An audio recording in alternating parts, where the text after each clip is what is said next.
तो उस समय जब देवता जेल में पहुंचे हैं तो वहां पर भगवान श्री कृष्ण को सत्य स्वरूप नाम देकर के उनका स्मरण किया। सत्यव्रतम सत्य परम त्रिसत्यम सत्यस्य योनिं निहितं च सत्ये सत्यस्य सत्यमृत सत्यनेत्रं सत्यात्मकं त्वां शरणं प्रपन्ना। भगवान श्री कृष्ण मैया देवकी के उदर में है तो देवताओं ने कहा, हे प्रभु सत्यव्रतम, आप सत्य हैं, आपका व्रत सत्य है, आप त्रिकाला बाधित सत्य हैं। तो भगवान श्री कृष्ण को सत्य स्वरूप मान करके देवताओं ने स्मरण किया। इसलिए आइए हम भगवान श्री कृष्ण पर इस श्लोक की व्याख्या श्रवण करेंगे। जन्माद्यस्य यतोऽन्वयादितरतश्चार्धे सुभिज्ञस्वराट्। इस श्लोक में श्री पूज्य व्यास जी ने संपूर्ण कृष्ण चरित्र ही कह दिया एक ही श्लोक में। क्या कह रहे हैं? जन्माद्यस्य यतः, यतः कहते हैं जिन भगवान श्री कृष्ण ने यतः माने मथुरा में जन्मादि ही जन्म लिया। आदि कहकर के उन्होंने यह भी संकेत दे दिया कि जन्म लेते ही माता देवकी ने, वसुदेव ने भगवान का बड़ा सुंदर स्तवन किया। तो जन्माद्यस्यतः भगवान श्री कृष्ण जो मथुरा में जन्म लेते हैं, अन्वयात इतरतः, और इतरतः माने बहुत देर तक टिके नहीं वहां। कृष्ण के भय से माता पिता ने इतरतः माने दूसरी जगह लेकर, कहां? नंद और वसुदेव के यहाँ ले जाकर के वहां भगवान को रख दिया। चारथे सुभिज्ञा सुरा। अब ये चारथे सुभिज्ञा पूतनादि वंचनेषु अभिज्ञा। कहना क्या चाहते हैं कि भगवान जब मैया देवकी और वसुदेव के यहाँ पहुंचे तो कंस बड़े बड़े राक्षसों को भेजता है मारने के लिए, जाओ वहां नंद के यहाँ जो छोरा है उसे मार के आ जाओ। तो भगवान उनके अभिप्राय को अर्थेषु अभिज्ञा मतलब पूतनादि, जो पूतना आदि राक्षसियां हैं, जो तृणावर्त सकटासुर आदि राक्षस हैं, उनके अंदर जो मनोभाव है वह उस चीज को भगवान पहले ही जान जाते हैं। अभिज्ञा अच्छे प्रकार से उस भगवान को, उनके मनोरथ को जानते हैं कि ये इस प्रयोजन से मेरे पास आ रहा है। और सुराट, सुराट का प्रयोजन यह है कि भगवान श्री कृष्ण जब गोपियों के यहाँ दही मक्खन आदि चोरी करने जाते हैं तो गोपियां शिकायत करने आती, अरे भैया यशोदा, तेरे लाला ने आज हमारे यहाँ मक्खन चुराया, मटकी फोड़ी, दही चुराया। मैया ने कहा कि अच्छा सखियों एक काम करो, मक्खन को कहीं अंधेरी जगह में रख दिया करो जहां इसे दिखाई ना दे, सबसे अंधेरी घर की जो जगह हो वहां रखो। गोपियों ने कहा ठीक है, यशोदा आज यही करेगी। और गोपियों ने जाकर के अपने घर के सबसे अंधेरे जो कोठा था उसमें ले जाकर के दही मक्खन को रख दिया। भगवान श्री कृष्ण पहुंचे और पहुंच करके जो शरीर में मैया ने सुंदर सुंदर मणिमाणिक्य पहनाए हैं, उनकी रोशनी जब भगवान पहुंचते हैं तो अपने आप वो जगमगा जाता है घर, और भगवान जाकर के वहां से भी मक्खन आदि चुरा लेते हैं। दूसरे दिन फिर गोपियां पहुंची, अरे भैया तैने तो कहा था कि अंधेरे कहीं कमरे में रख देना तो यह छू नहीं पाएगा, लेकिन इसके शरीर में जो तूने इतने कीमती गहने पहना रखे हैं, इससे ये हमारे घर में घुस करके और उसके प्रकाश से ही सारे कुछ चोरी कर ले जाता है। मैया ने कहा ठीक है, मैं इसके आज जितने आभूषण हैं आज ही उतार देती हूँ। मैया ने उतार दिया। भगवान श्री कृष्ण जब दूसरे दिन पहुंचे तो भगवान के श्रीअंग से जो एक प्रकाश उत्पन्न होता है, स्वराट है ना, स्वयं राजते इति स्वराट। भगवान को किसी वस्तु को देखने के लिए कहीं दूसरे प्रकाश की आवश्यकता नहीं है। राज्य दीप्तव धातु से स्वराट राट शब्द बनता है, मतलब दीप्तिमान, प्रकाशित। तो भगवान का जो श्रीअंग है वह स्वयं प्रकाशमान है। तो मैया ने जब आभूषण उतार दिए, भगवान जब वहां पहुंचे तो स्वांग मर्फत शरीरम, जो उनके अंग से अंग कांति उत्पन्न हो रही थी, उससे उसके प्रकाश से भगवान ने आज पुनः गोपियों का माखन चुरा लिया। गोपियों ने जाकर पुनः शिकायत की, अरे भैया ध्वांता गाड़े गारे धति मणिगणम स्वांग मर्थत्वदीपम, अरे आभूषण उतारने से कुछ नहीं होगा, इसके शरीर से जो कांति उत्पन्न हो रही है यशोदा, इसी से जो है यह हमारे घरों में चोरी कर लेता है। तो माखन चोरी लीला का स्वराट शब्द कह करके जो है व्यास जी ने भगवान की लीला गाई है। चारथे सुविज्ञ स्वराट तेने ब्रह्म हृदय आदि कवये मुह्यन्ति यत् सूरयः। कहते हैं कि देखो तेने ब्रह्म हृदय आदि कवये, ब्रह्मा जी आगे जब लीला बढ़ी तो ब्रह्मा जी जब भगवान बालकों के साथ बैठ करके उनका जूठन खा रहे थे तो ब्रह्मा जी को मोह हो गया, यदि ये कि भगवान हो ही नहीं सकता। बड़े बड़े यज्ञों अनुष्ठानों के द्वारा जिन भगवान का हम स्तवन पूजन करके भोग लगाते हैं वहां साक्षात यह प्रकट होकर नहीं खाते, लेकिन इन ग्वाल बालों का जूठन खाते हैं, यह भगवान हो ही नहीं सकता। तो मुह्यन्ति यत् सूरयः, भगवान की लीलाओं से बड़े बड़े सूरवीर ब्रह्मा जी जैसे विद्वान जो महाराज चतुर्मुख ब्रह्मा है, चार चार दिमाग उनके पास हैं, वह मोहित हो जाते हैं। इस लीला से व्यास जी यह बताना चाहते हैं मुह्यन्ति यत् सूरयः, सूर्य कह करके इंद्र भी भगवान के मोह से मोहित होकर के और ब्रज में बहुत सारा ओलावृष्टि करते हैं। इस लीला का आगे व्याख्या कर रहे हैं। तेजो वारि मृदाम यथा विनिमयो यत्र त्रिसर्गो मृषा। तेजो वारि मृदाम, भगवान श्री कृष्ण ने ये जो पंच तत्व है ना, पंच तत्व कौन सा है? क्षिति जल पावक गगन समीरा,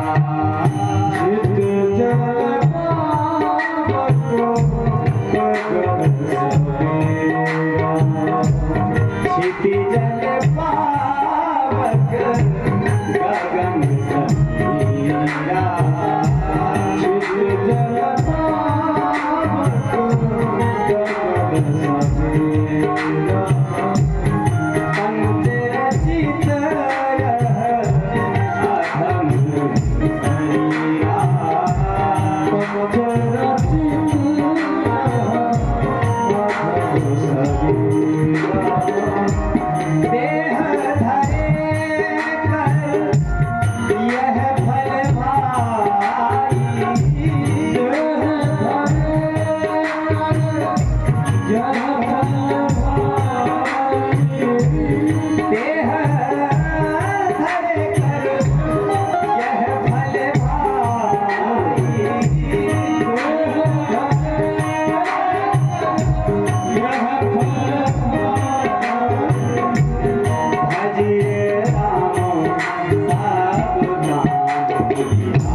गगन समीरा, भगवान श्री कृष्ण ने अपने अवतार में इन पांचों को तार दिया। एक बार ये पांचों पहुंचे भगवान के पास, हाथ जोड़ा, प्रभु कहा कि देखो यह मानव जो काया है यही आप तक पहुंचाने का एक मार्ग है।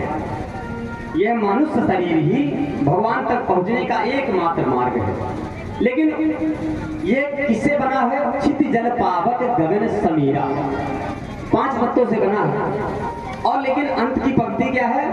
पंचरथित यह अधम शरीर, बोले यह अधम शरीर है। तो ये जो पांचों हैं पहुंचे भगवान के पास, बोले प्रभु हम ही से आप तक पहुंचते हैं मनुष्य और हम ही को अधम कहते हैं, तो आप कुछ हमारा काम करो प्रभु, कल्याण करो हमारे ऊपर।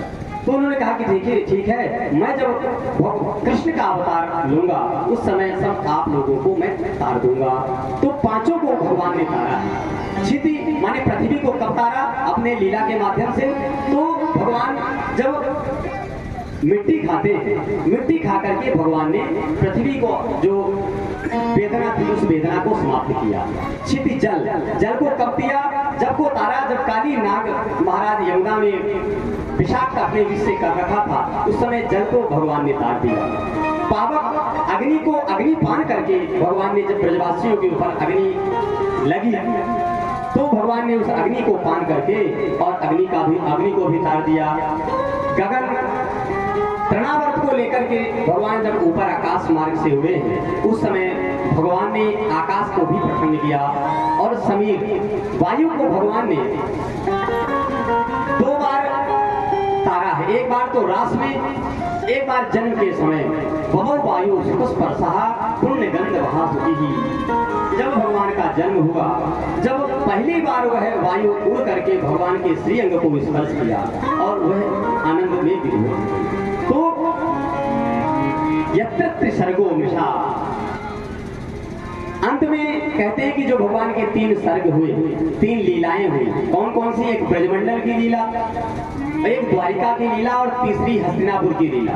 तो यह संसार तो नाशवान है, प्रत्येक क्षण मिटने वाला है, लेकिन वह जब भगवान से जुड़ जाता है तो वह भी सत्यवत हो जाता है। तो अमृषा, यह झूठा होते हुए भगवान से जुड़ गया, इसलिए ये तीनों सत्य कहलाया।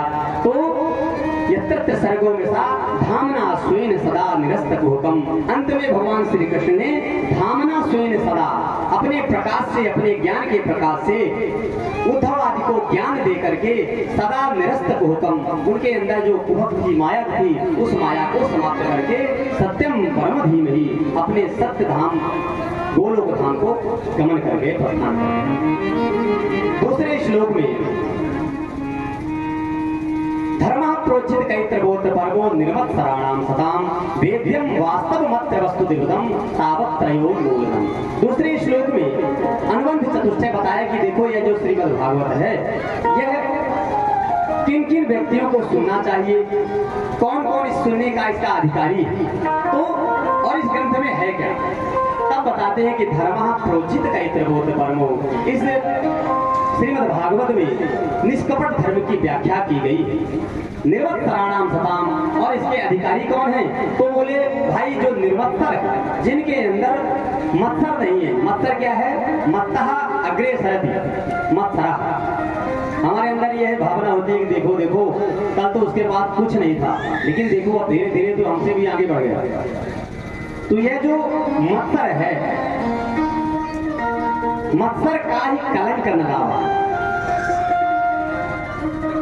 2 प्रकार के मत्सर होते हैं। एक मच्छर होता है, मच्छर बाहर काटता है, और मत्सर जो होता है वह अंदर काटता है। तो बाहर मच्छर अगर काटता है तो उससे बचने का तो बहुत उपाय है। मच्छरदानी लगा लेंगे, ऑल आउट लगा देंगे, मच्छर बेचारा रात भर बेहोश पड़ा रहेगा। लेकिन अंदर के मच्छर को कैसे मारेंगे? तो यदि अंदर हमारे मत्सर घुसा बैठा है, ऐसा व्यक्ति श्रीमद् भागवत सुनने का अधिकारी नहीं है। निर्मत्सराणाम सताम, और इसके अंदर है क्या? भागवत के अंदर वेद्यम वास्तव मत्र वस्तु सुविधम तापत्रयोन्मूलनम। इसमें श्री वेद्यम वास्तव वस्तु, वास्तव जीवा, वास्तु माया, वास्तव जगत, यह जो तीनों है, इसको पूर्ण रूप से यदि हम जानना चाहते हैं, इसके प्रति ज्ञान प्राप्त करना चाहते हैं, तो श्रीमद् भागवत के सहारे से ही कर सकते हैं। तापत्रयोन्मूलनम, श्रीमद् भागवत क्या करते हैं? तीनों प्रकार के तापों का उन्मूलनम। उन्मूलन का मतलब है एक तो होती है कोई वस्तु है काट दिया, लेकिन काटने के बाद वह पुनः उलह आती है, उसमें पत्ते आ जाएंगे, टहनियां बड़ी हो जाएंगी। लेकिन श्रीमद् भागवत क्या करता है? जो तीनों प्रकार के ताप है ना, दैहिक, दैविक, भौतिक, इन तीनों प्रकार के तापों का उन्मूलन कर देता है, मतलब जड़ से उखाड़ करके फेंक देता है। श्रीमद् भागवत ग्रंथ श्रीमद् भागवते महामुनि कृते किंबा परैरीश्वरः, कहते हैं कि श्रीमद् भागवत ग्रंथ को यदि श्री शुकाचार्य जी महाराज ने गायन कर दिया है तो अब और आवश्यकता क्या है? और श्रीमद् भागवत को केवल हम जब घर में होते हैं और हम केवल मन बनाते हैं कि चलो चलो श्रीमद् भागवत कथा श्रवण हो रही है, हम कथा श्रवण करने के इच्छुक होते हैं वहां से, शुश्रूषु भी श्रोतुम इच्छुक भी, मतलब हम श्रवण करने की जहां से इच्छा बनाते हैं वहीं हरि आके हृदय में अवरुद्ध हो जाते हैं, बैठ जाते हैं। सत्यो हृदय अवरुद्ध थे।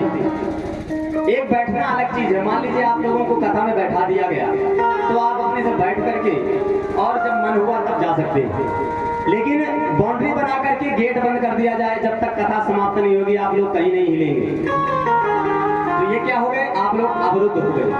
उसी प्रकार से यदि हम भगवान की मंगलमयी कथा श्रवण करने का मन बनाते हैं तो हृदय अवरुद्ध थे, भगवान हृदय में आकर अवरुद्ध हो जाते हैं, वो अपने मन से जा नहीं सकते।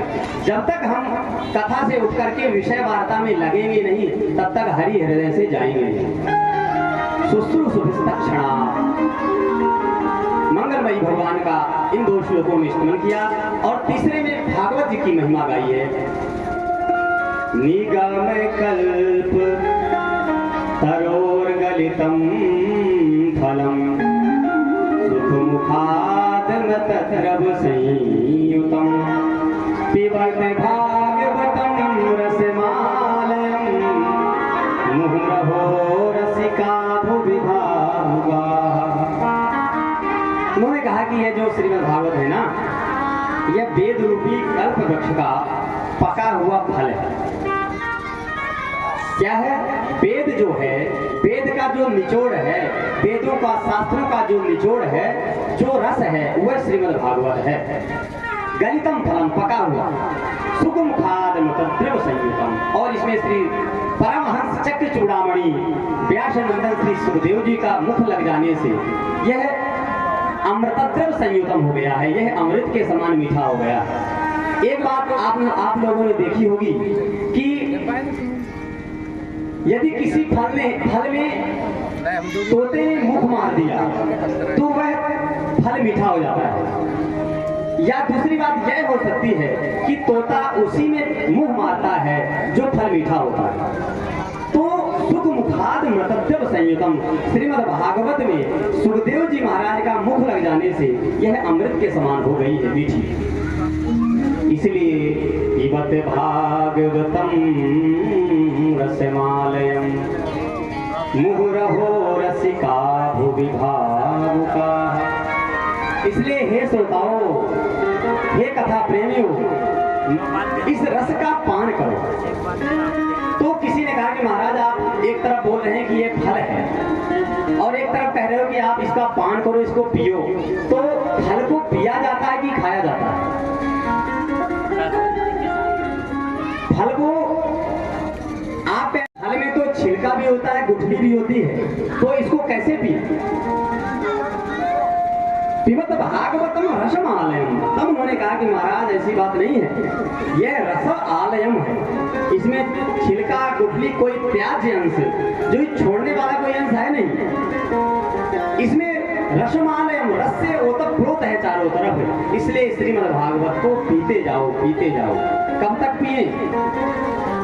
तो आलयम, महाराज आलयम पर्यंतम, जीवन पर्यंत, जब तक जियो तब तक भगवान नाम और भगवान की मंगलमयी कथा का पान करते रहो, श्रवण करते रहो।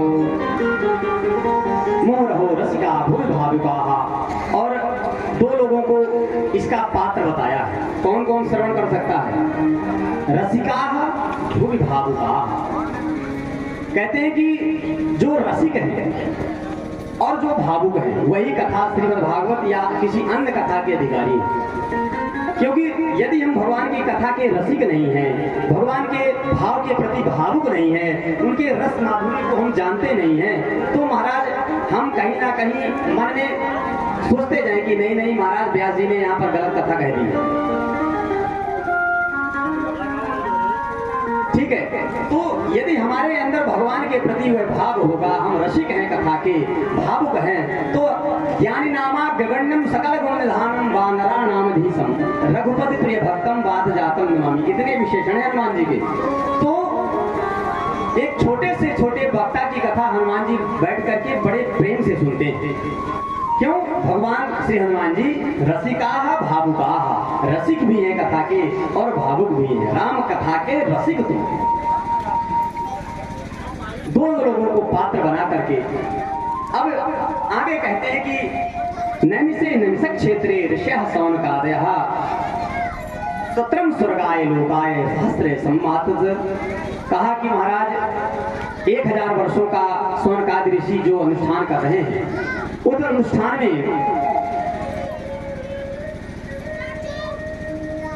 सुंदर प्रश्न कर दिया शौनक जी ने।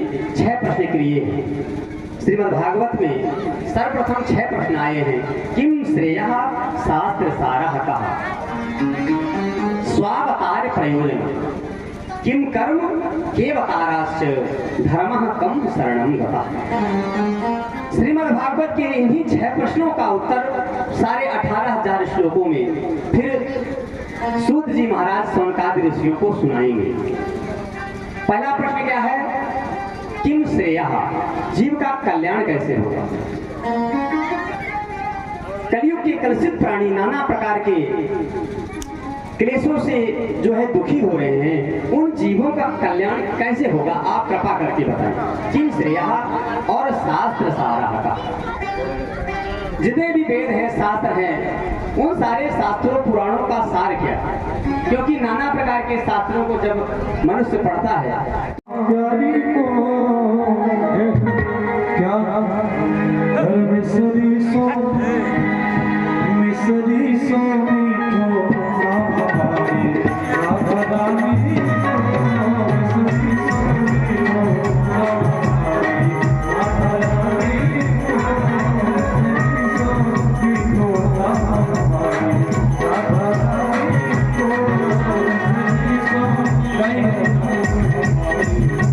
Thank you.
ओ मेरे बाके बिहारी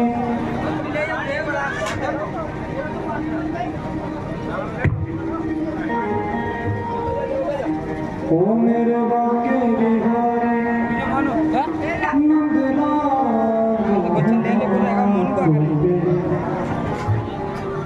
बारी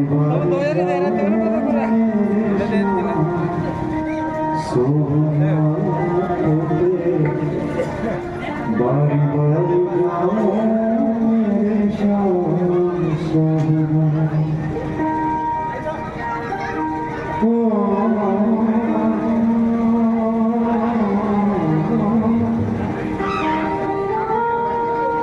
बाके बिहारी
मेरे जीवन की ओ मेरे जीवन की मेरे जीवन की जुड़ गई डोर की सोरी तेरे चरण में मेरे जीवन की जुड़ गई डोर की सोरी तेरे चरण में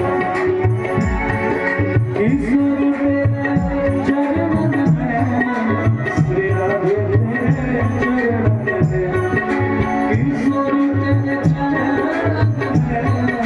श्री राधे तेरे चरण में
वहाँ गए लंकन में हैं?